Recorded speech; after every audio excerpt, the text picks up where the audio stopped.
Hare Nama, Hare Nama eva kevalam, Kalo nasteva, nasteva, nasteva gatiranyata.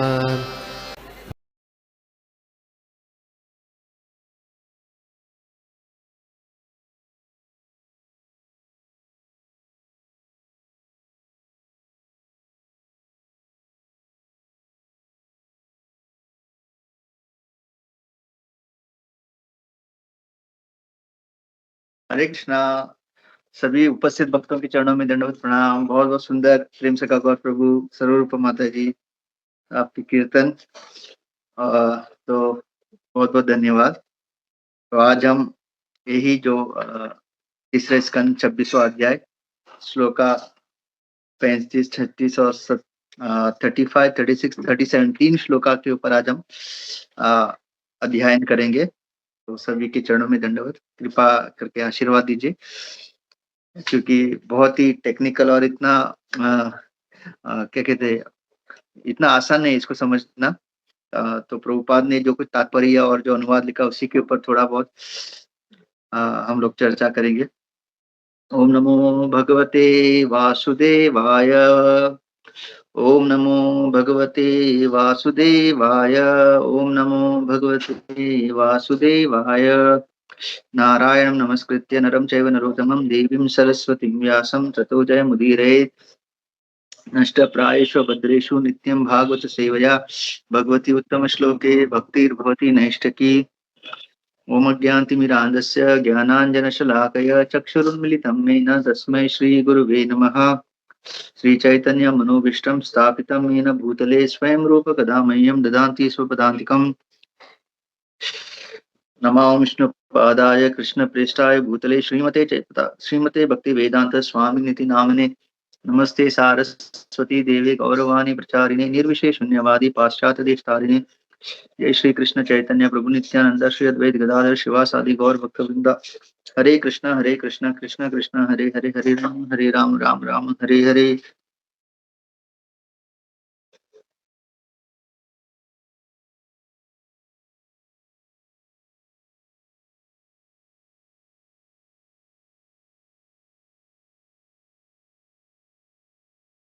वाञ्छाकल्पतरुभ्यश्च कृपा सिन्धुभ्यो च पतितानां पावनेभ्यो वैष्णवेभ्यो नमो नमः। हरे कृष्णा। तो 35 श्लोका। नभसः शब्द तन्मात्रात् कालगत्या विकुर्वतः स्पर्शो अभवत् स्पर्शस्य च संग्रह। Translation and purport by Divine Grace A.C. Bhakti Vedanta Swami Srila Prabhupada ki jai. So translation: from ethereal existence which evolves from the sound, the next transformation takes place under the impulse of time, and thus the subtle element touch, and hence the air and sense of touch becomes prominent. तो ये जो जो इतर जो कहते हैं, जो space है, तो वो उसके बाद में जो नेक्स्ट जो परिवर्तन होता है उससे जो निर्मात क्या होता है, शब्द। और उसके बाद में जो परिवर्तन होता है जो काल द्वारा, जो सूक्ष्म जो है वो स्पर्श का, और फिर जो एयर यानी हवा, और टच यानी स्पर्श becomes prominent. तो प्रभुपाद लिखते हैं, in the course of time when the subtle forms are transformed into gross forms, they become the objects of touch.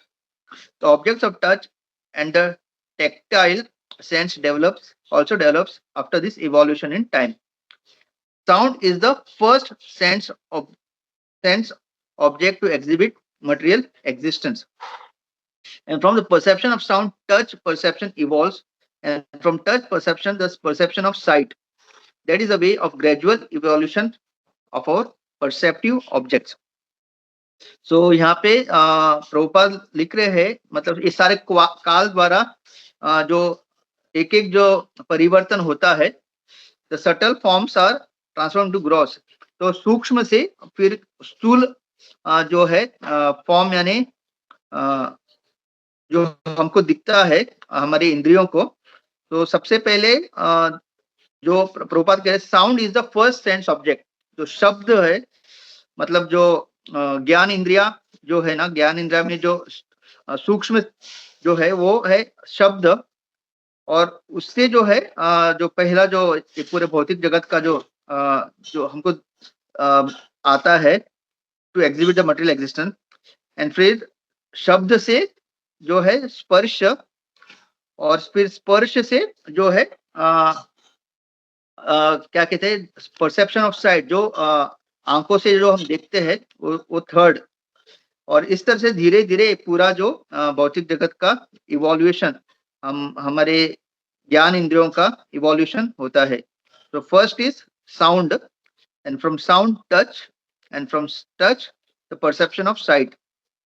तो हम इसको देखेंगे विस्तार में, थोड़ा बहुत इस पे चर्चा करेंगे। फिर 36 श्लोका। मृदुत्वं कटि कठिनत्वं च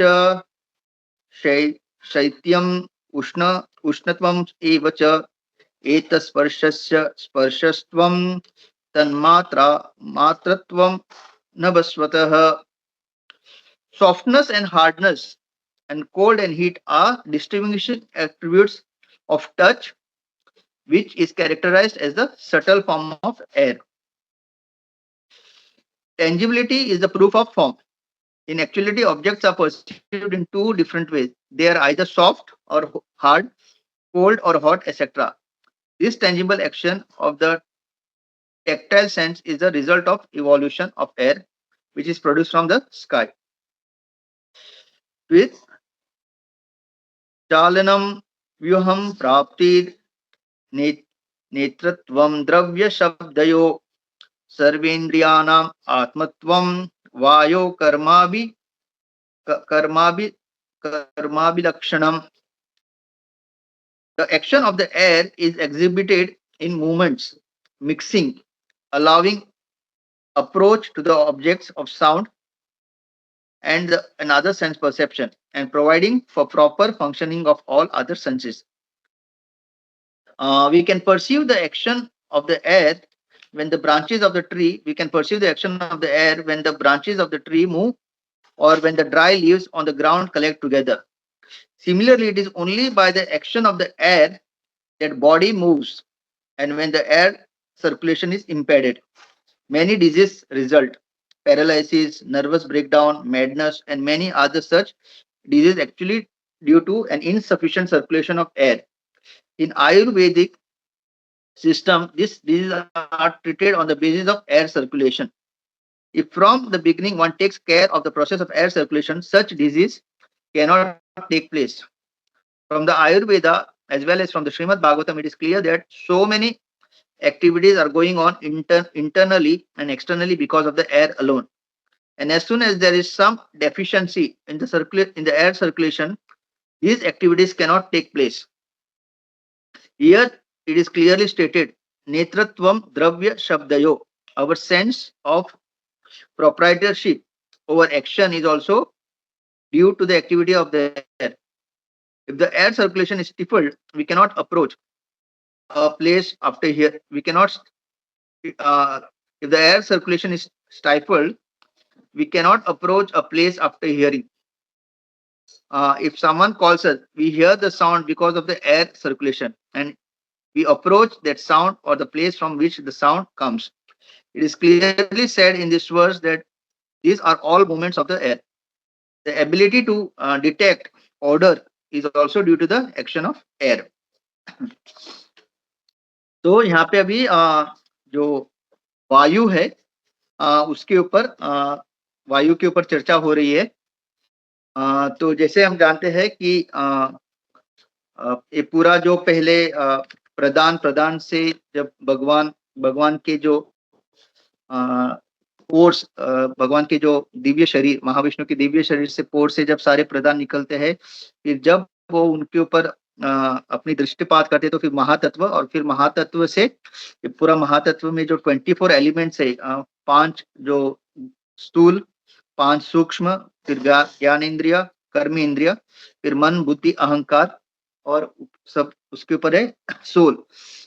तो अभी एक-एक निर्माण कैसे हो रहा है, बताया जा रहा है। जैसे कि अभी हमने देखा कि पहले सबसे पहले है साउंड, शब्द, ओके? फिर आता है त्वचा और अभी यहाँ पे वायु मतलब ये जो एयर के बारे में अ डिस्क्रिप्शन हो रहा है और जैसे हम जानते हैं हर एक इसका देवता है। सो जैसे हम जानते हैं वरुण देव, उसी तरह से वायु देव तो हनुमान जी भी एक तरह से वायुपुत्र है।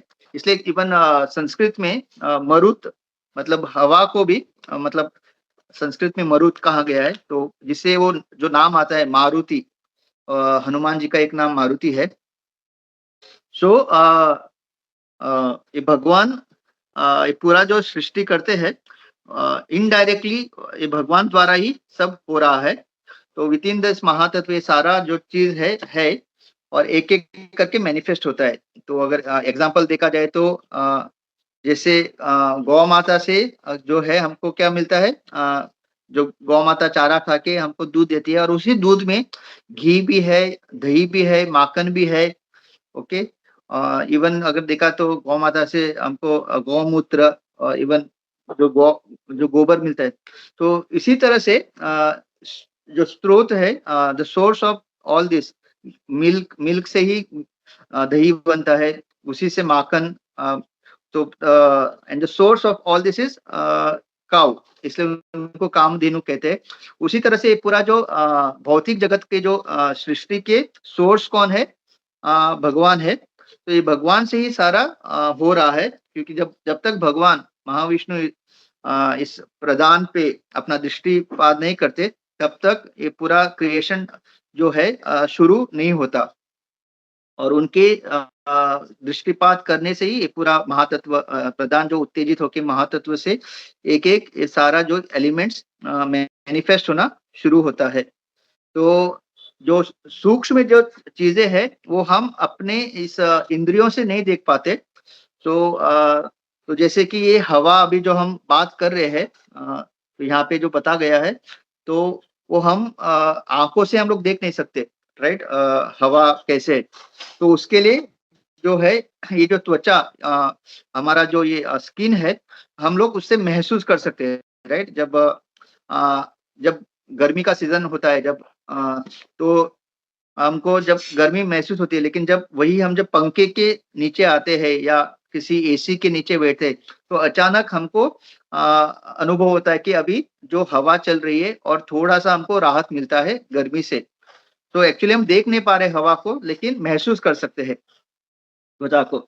और उसी तरह से अगर आप देखेंगे तो ऊपर आकाश में जब आप आकाश की ओर अगर आप देखेंगे तो जो बादल हमेशा हवा के कारण ही जो बादल का जो मूवमेंट होता है, ट्रैवलिंग होता है, तो ये हवा के कारण ही होता है और भीष्म पितामह जो कहते हैं ना सर्वकाल कृतं मन्ये भवताज यत् प्रियम सपालो यद् वशे लोको वायुरिव गनावलिः।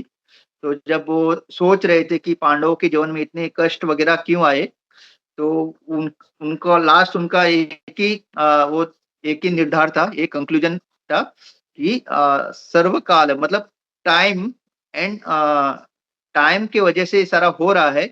जिस तरह से वायुर इव गनावली जिस तरह से हवा जो है बादलों को लेके जाता है, उसी तरह से टाइम जो है हमारे जीवन में अलग-अलग प्रकार की स्थितियाँ निर्माण करते हैं और वो उसका तुलना किससे करते हैं?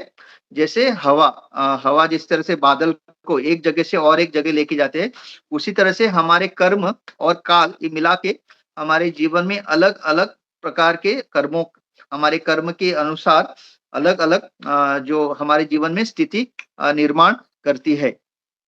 और तो इधर वही तो आकाश सो उसके बारे में इधर बताया गया। सो बिकम्स और ये जो हवा है अ उसी के मतलब यहाँ पे प्रभुपाद लिख रहे हैं जैसे कि we can perceive the action of air when the branches of a tree move. तो अगर आप देखेंगे जब हवा चलती है तो इवन वृक्ष तो होते ही हैं, लेकिन अगर आपके घर में भी जो पर्दे है या कुछ किताब अगर आपने खुली रखी है, तो जिस तरह से पन्ने अपने आप मूव होते हैं, अगर पर्दे हैं तो पर्दे भी हिलते हैं, और उसी तरह से वृक्ष के जो पत्ते हिलते हैं, गिरते हैं, और नीचे जो गिरे हुए पत्ते आपने देखा रहेगा, जब जोर से हवा चलती है, तो बहुत सारे पत्ते जो नीचे गिरे होते हैं अपने आप इकट्ठा, मतलब वहाँ से निकलते हैं और इकट्ठा हो जाते हैं। तो this is how we perceive air. Okay, और इवन अगर आप देखेंगे ये जो पूरा हवा, इट इज़ वेटलेस, फिर भी उस उनके पास इतनी शक्ति है कि बड़े-बड़े बादल जो इतना सारा बारिश करते हैं, इट इज़ ऐसे बादलों को भी हवा जो है अपने मतलब उनको it can move them from one place to another. और इवन लॉर्ड चैतन्य सनातन गोस्वामी को बताते हैं कि जो ये भगवान जब बांसुरी बजाते हैं, तो वो जो बांसुरी की जो ध्वनि है, वो भी ये हवा के कारण जो है पूरे मतलब हर जगह फैल जाती है भगवान की। जो मधुर जो भगवान बांसुरी बजाते हैं, जो उसका जो ध्वनि है, ये हवा के कारण ही हर जगह फैलती है। और उसी तरह से जो सुगंध है, अ, अगर आपने बहुत सारे बहुत सुंदर-सुंदर सुगंध वाले पुष्प अगर आपने प्लांट किए हैं आपके घर के आंगन में या आपके बगीचे में, तो उसका जो सुगंध भी जो चारों ओर फैलता है, तो वो भी का क्यों है? हवा के कारण। सो और ये जो हवा है हमारे शरीर के अंदर भी बहुत एक इम्पोर्टेंट रोल प्ले करता है। तो हमारे शरीर में अलग-अलग प्रकार की अग्नियाँ हैं। तो जैसे हम जानते हैं जठर अग्नि, जिससे हमको भूख लगती है। तो ये हवा के कारण ही वो जो अग्नि जो है प्रज्वलित रहती है। तो अगर आपने देखा है जो गाँव गाँव में जो चूल्हे पे जो खाना पकाते हैं, तो जब वो अग्नि को बढ़ाना चाहते हैं, उसको और ज़्यादा प्रज्वलित करना चाहते हैं, तो आपने देखा है कि वो लोग या तो हवा मतलब हवा देते हैं, या फिर एक छोटा-सा वो पाइप रहता है जिससे वो हवा उस पाइप से वो उस अग्नि को और ज़्यादा प्रज्वलित करना चाहते हैं। तो हमारे शरीर में भी ये हवा का जो है बहुत ही बड़ा इम्पोर्टेंट रोल होता है, जिससे हमारे अंदर जो अलग-अलग प्रकार के अग्नियाँ हैं, उसको हमेशा प्रज्वलित रखते हैं। क्योंकि अगर अंदर जो जठर अग्नि और अलग प्रकार की अग्नि अगर वो सही तरह से जितना उनको चाहिए वो नहीं है, तो फिर हमको टाइम टू टाइम बहुत लोगों को रहता है ना, वो कहते हैं कि हमको भूख नहीं लगती, या हम बराबर सो नहीं पाते, या नींद एकदम जो कहते हैं ना गहरी नींद नहीं आती। तो इस हवा का अगर अंदर चलायमान सही नहीं है, तो इसके कारण अलग-अलग प्रकार के जो व्याधियाँ शुरू होती है। तो जैसे हम जानते हैं कि 5 प्रकार के जो अ क्या कहते हैं, वायु जो है, प्राण वायु, अपान वायु, समान वायु, उदान वायु, और तो ये सारे जो एयर, इसके अंदर एक्चुअली आत्मा तैरते रहती है। अगर आपने भगवद गीता का जो ध्यान योगा जो चैप्टर है, उसमें प्रभुपाद अपने तात्पर्य में इसके बारे में काफ़ी चर्चा किया है। तो हमारा ये पूरा जो ये जो प्राणायाम जो है, ये योग पद्धति, इसका एक्चुअल उद्देश्य क्या है? अ ये सारा जो अनुलोम-विलोम ये सारा जो लोग करते हैं, तो एक्चुअली ये जो 5 प्रकार के वायु में जो आत्मा तैर रहा है, उसको संतुलित बनाए रखे, और आत्मा को ये 5 प्रकार के वायु से ऊपर कैसे रखे। जो कफ, पित्त, वात, ये भी जो आयुर्वेदा में इसके ऊपर भी बहुत चर्चा होता है। तो ये वायु के कारण ये सारे अलग-अलग और सबसे मुख्य इसमें है प्राण वायु। जैसे हम जानते हैं ना, तो जो प्राण वायु मतलब भगवान, मतलब प्राण वायु ने हम लोग जो आत्मा और परमात्मा जब उस शरीर से निकल जाते हैं, तो फिर उस शरीर का कोई महत्व नहीं रहता। तो उस तरह से प्राण वायु से सबसे इम्पोर्टेंट एलिमेंट है। तो इस तरह से ये मतलब आयुर्वेद इसी के ऊपर ज़्यादा ध्यान देता है। तो किस तरह से ये पूरे वायु को शुद्ध करके आत्मा जो शरीर में बसी है, वो ये तीनों गुणों से परे होके किस तरह से भगवान की भक्ति करे।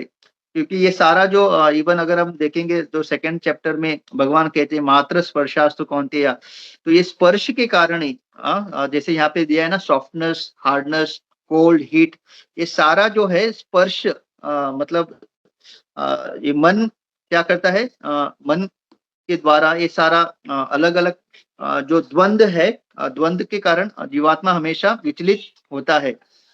तो ये स्पर्श के कारण ये मतलब कभी हमको गर्मी लगती है, कभी हमको ठंडा लगता है, कभी अच्छा लगता है, कभी बुरा लगता है।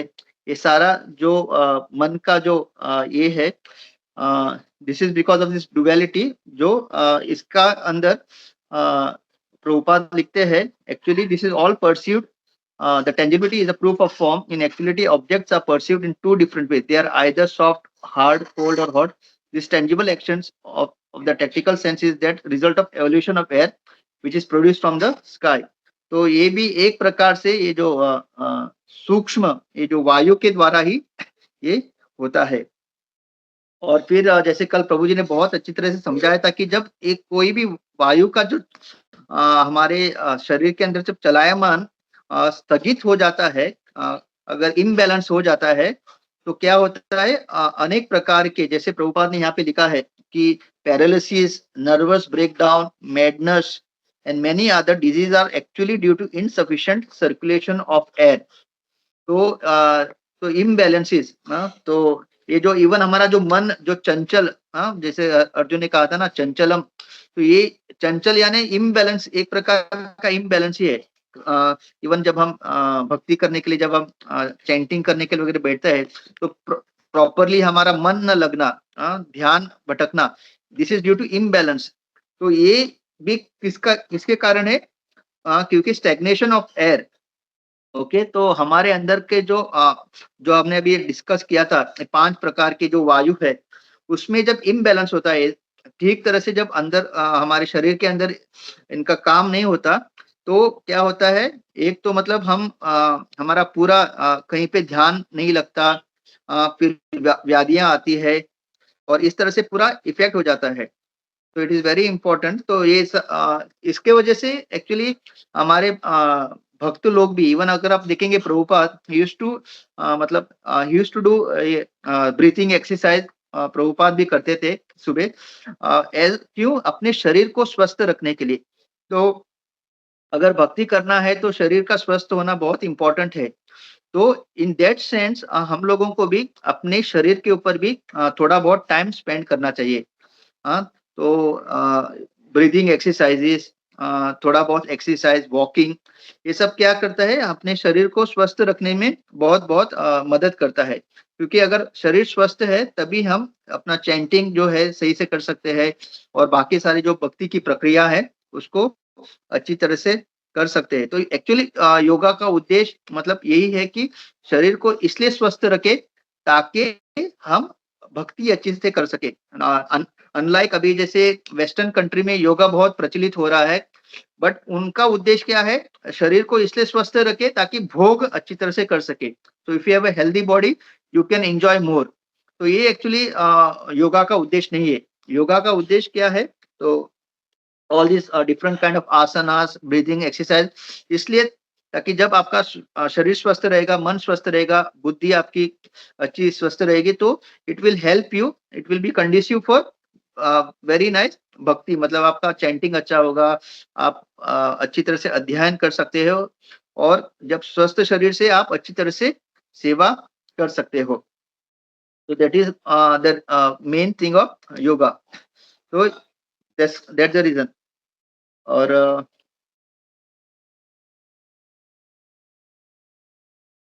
इसमें और प्रभुपाद वही, the action of this air is exhibited in movements mixing allowing approach to the object of sound and sense perception and providing the proper function of all other senses.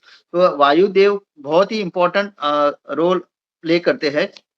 तो इसके द्वारा मतलब all other senses for the proper functioning of all other senses. और सबसे अच्छा मतलब ये जो शब्द ध्वनि का जो है, वो है हमारे हरे कृष्ण महामंत्र का शब्द ध्वनि, जिसके कारण जितना हम जब हम लोग व्हेन वी चैंट हरे कृष्ण महामंत्र एंड ये जो साउंड वाइब्रेशन है with the help of the वायु, वो जब हर जगह फैलता है, so it creates all auspiciousness. So that is the मतलब कि अगर हमको वायुदेव का अगर कुछ क्या कहते हैं यूज करना है तो we should help we should take in spreading this ये जो वाइब्रेशन है sound vibration of Hare Krishna महामंत्र। तो जैसे हम जानते हैं कि इवन जो अलग अलग जो जीव है इवन माइक्रोब्स है चींटियां है इन लोगों को भी अगर ये वाइब्रेशन इनके भी कानों में अगर पहुंचता है तो उनका भी उद्धार हो जाता है। So in this way we should use this ये जो शब्द ध्वनि इन तक कैसे पहुंचे वायुदेव के द्वारा इसका हमको उपयोग करना चाहिए। तो अलग अलग प्रकार के आजकल जो व्याधियां होते हैं it is due to this improper circulation of air. तो आई स्टॉप हियर। तो और जो एडिशनल स्पीकर है या और किसी को इसमें कुछ ऐड करना है तो आप लोग प्लीज ऐड कर सकते हैं। हरे कृष्णा।